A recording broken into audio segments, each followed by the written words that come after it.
Hi అందరికి ఎలా ఉన్నారు అందరూ? నేనైతే బాగున్నాను, మీరందరూ కూడా బాగున్నారని అనుకుంటున్నాను. ఈ రోజు ఇంకొక కొత్త రెసిపీ అయితే చూద్దాము. కొత్త రెసిపీ ఏం కాదు, అందరూ చేసుకునిందే, ఆల్రెడీ అందరికీ తెలిసిందే అనమాట. కొబ్బరి పాలతో అన్నం అనమాట. కొబ్బరి అన్నం అంటే చాలా మంది కొబ్బరి తురిమేసి చేయడం అనుకుంటారు. అలా కాదు, కొబ్బరి పాలతో అన్నం చాలా మంది చేస్తారు. నా స్టైల్లో నేను ఈ రోజు మీ అందరికీ చేసి చూపిద్దాం అనుకుంటున్నాను. దానికి బెస్ట్ కాంబినేషన్ ఏంటంటే చికెన్ గ్రేవీ కర్రీ. సో అది కూడా రెడీ అవుతుంది. ఇది ఆల్రెడీ మన ఛానల్లో ఉంది, జస్ట్ కుక్ అవుతుంది అనమాట. మనం కొబ్బరి పాల అన్నంతో పాటు చికెన్ వేసుకొని తిందాము. దానికోసం నేనైతే ఫస్ట్ ఒక కొబ్బరి చెప్పులో హాఫ్ ఉంటుంది కదా, హాఫ్ చెప్పు తీసుకున్నాను. ఒక హాఫ్ గ్లాస్ వాటర్ యాడ్ చేసుకొని గ్రైండ్ చేసుకొని వస్తాను. కొబ్బరి పాలు ఎలా తీయాలనేది కూడా చూపిస్తాను. హాఫ్ కొబ్బరి చెప్పుతో నేను చూపించాను కదా గ్లాస్, ఆ గ్లాస్ తో వాటర్ పోసాను అనమాట. ఇలా చేశాను. ఈ జాలి గరిటలో వేసి తీసుకుందాం, పాలు చేసుకుందాము. జాలి గరిటలో జస్ట్ స్పూన్ తో గానీ హ్యాండ్ తో గానీ జస్ట్ ఇలా అంటే మొత్తం దిగిపోద్ది. మళ్ళీ వచ్చిన పిప్పితో ఇంకొకసారి కొంచెం వాటర్ వేసుకొని మిక్సీ పట్టుకోవడమే, కొబ్బరి పాలు రెడీ అయిపోతాయి అనమాట. ఇలా జస్ట్ ఇలా అనుకొని ఇప్పుడు ఇది మళ్ళీ మిక్సీ పట్టుకుందాము. కింద చూసారు కదా పాలు వస్తున్నాయి, ఇది మళ్ళీ మిక్సీ పట్టుకుందాం. సో చూసారు కదా కొబ్బరి పాలు అయితే తీసి పెట్టుకున్నాను. నేను ఈ గ్లాస్ తో ఒక గ్లాస్ బాస్మతి రైస్ తీసుకున్నాను. ఒక 1 hour ముందే నానబెట్టి పెట్టుకున్నాను. సో ఒక గ్లాస్ కి మనం 1.5 గ్లాస్ కొబ్బరి పాలు తీసుకుంటే సరిపోతుంది. నేను బాస్మతి రైస్ తీసుకున్నాను. నార్మల్ రైస్ అయితే మీరు ఒక 2 కప్పుల వరకు కూడా తీసుకోవచ్చు. ఒక కప్పుకి 2 కప్పులు కూడా తీసుకోవచ్చు. సో ఇప్పుడైతే ప్రాసెస్ స్టార్ట్ చేద్దాం, వచ్చేయండి. సో ఒక 5 టేబుల్ స్పూన్స్ ఆయిల్ వేసుకున్నాను. ఒక 2 టేబుల్ స్పూన్స్ నెయ్యి కూడా వేసుకున్నాను. ఇప్పుడు ఈ ఆయిల్ కొంచెం హీట్ అయిన తర్వాత 2 బిర్యానీ ఆకులు, 2 యాలకులు, కొంచెం దాల్చిన చెక్క. మసాలా అయితే ఎక్కువ వేసుకోవద్దండి, అంతేం బాగోదు. 1 స్టార్ ఫ్లవర్, మరాఠీ మొగ్గ 1, షాజీరా కొంచెం ఒక 1/2 టేబుల్ స్పూన్ వేసుకోవాలి. ఇలా వేసుకున్న తర్వాత ముందుగా కట్ చేసి పెట్టుకున్న ఆనియన్స్ వేస్తున్నాను. ఒక ఆనియన్ కట్ చేసి పెట్టుకున్నాను, ఆనియన్ కూడా వేసేసాను. ఆనియన్తో పాటుగా పచ్చిమిర్చి కూడా వేస్తున్నాను. ఒక 4-5 పచ్చిమిర్చి కట్ చేసి పెట్టుకున్నాను, వేసేసాను. ఇప్పుడు ఇది కొంచెం వేయించుకుందాం.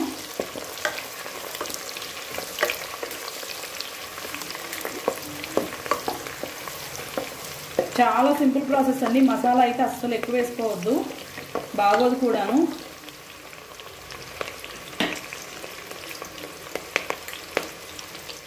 ఇప్పుడు ఇందులోనే కొంచెం అల్లం వెల్లుల్లి పేస్ట్ వేస్తున్నాను. అల్లం వెల్లుల్లి పేస్ట్ కూడా 1 టేబుల్ స్పూన్ అండి, ఎక్కువ వద్దు.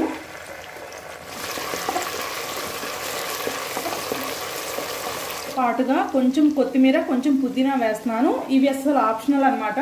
మీ ఇష్టం, వేసుకోవాలి అనుకుంటే వేసుకోండి, లేదు అంటే కూడా వేయకపోతే కూడా బాగుంటుంది. జస్ట్ నేను కొంచెం వేసాను ఫ్లేవర్ కోసం.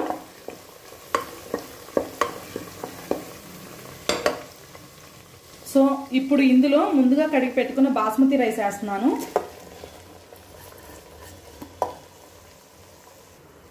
ఒకసారి కలుపుకుందాం బాగా. చాలా ఈజీ అండి, అసలు చాలా అంటే చాలా ఈజీ.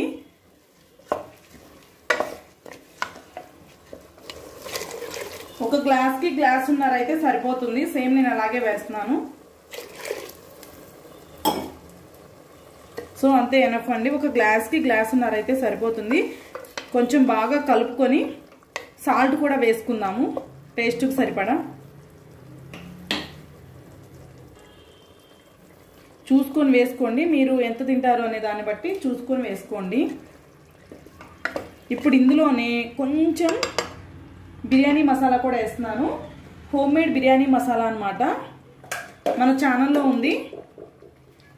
జస్ట్ నేను వీడియో అయితే పెట్టాను, హోమ్మేడ్ బిర్యానీ మసాలా నేను చేశాను అని. జస్ట్ అదే ఒక 1/2 టేబుల్ స్పూన్ వేస్తున్నాను. ఎక్కువ మాత్రం వద్దు, ఎక్కువ వేస్తే అస్సలు బాగోదన్నమాట. ఇది ఎంత ప్లెయిన్గా ఉంటే అంత బాగుంటుంది.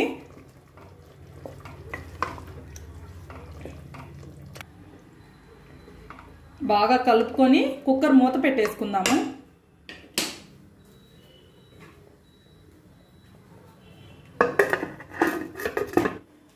ఇలా కుక్కర్ మూత పెట్టేసుకొని ఒక 2 విజిల్స్ వచ్చే వరకు ఉంచుకుందాము.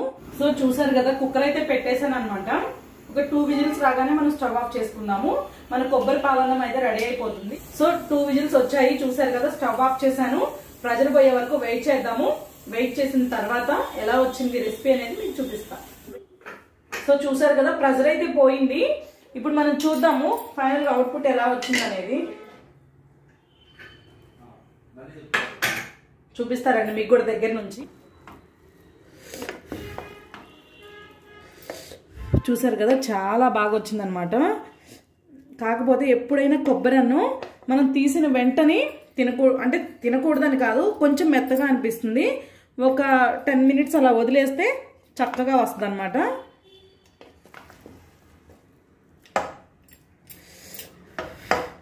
సో చూసారు కదా ఎంత చక్కగా వచ్చిందో.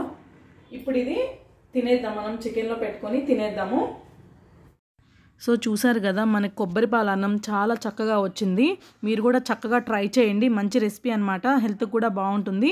మన వీడియోస్ కనుక మీకు నచ్చినట్టయితే సబ్స్క్రైబ్ చేయడం మర్చిపోవద్దు. ఇంకొక కొత్త వీడియోతో అయితే వచ్చేస్తాను, మీరైతే సబ్స్క్రైబ్ చేయండి.